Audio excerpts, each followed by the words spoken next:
nial veng in mit thi kan nei lak maya ni min chon sunday ni som ni pasari chon dar thum vel ni in ka hia chu chu ko pui lak lo ani sia u tai te nen kan panin kan riak tlanga boy jing choi khama hian kan o me ka so pakhat thum serania ai tu dai kan kal me ka ni Tuna om na lahi laite dai na thil lapan pang na thil lapang panani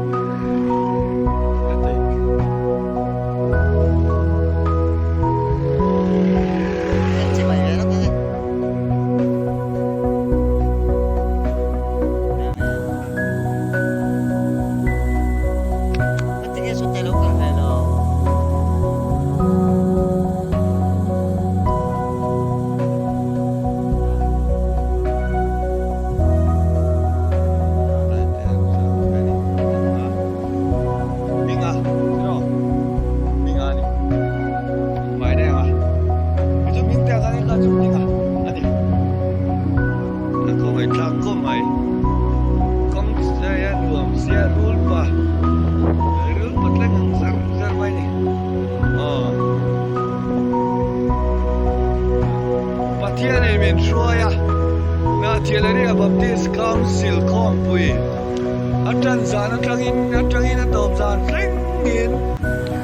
patian in min shuaya min nong puya alo mong le mai rotla kotla nga te chian na theng thei la te patian in kan chong trai na te min ngai thak saka klong takin November ni som ni pale atranga ani som ni pasari thleng mai na Tieleria Baptist Council Kompui ni som ni pali chang atranin ani som ni pasari Sunday zana atriata patian min shuai na song along tu soi ni oi company ho in na thong ma ka ni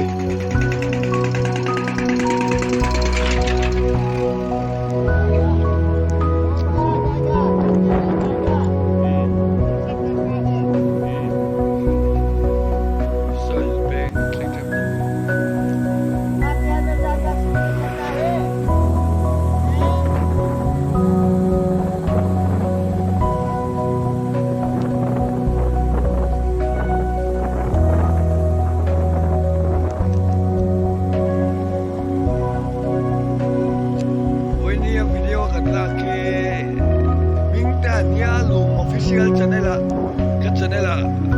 alo na kung ay takim lo subscribe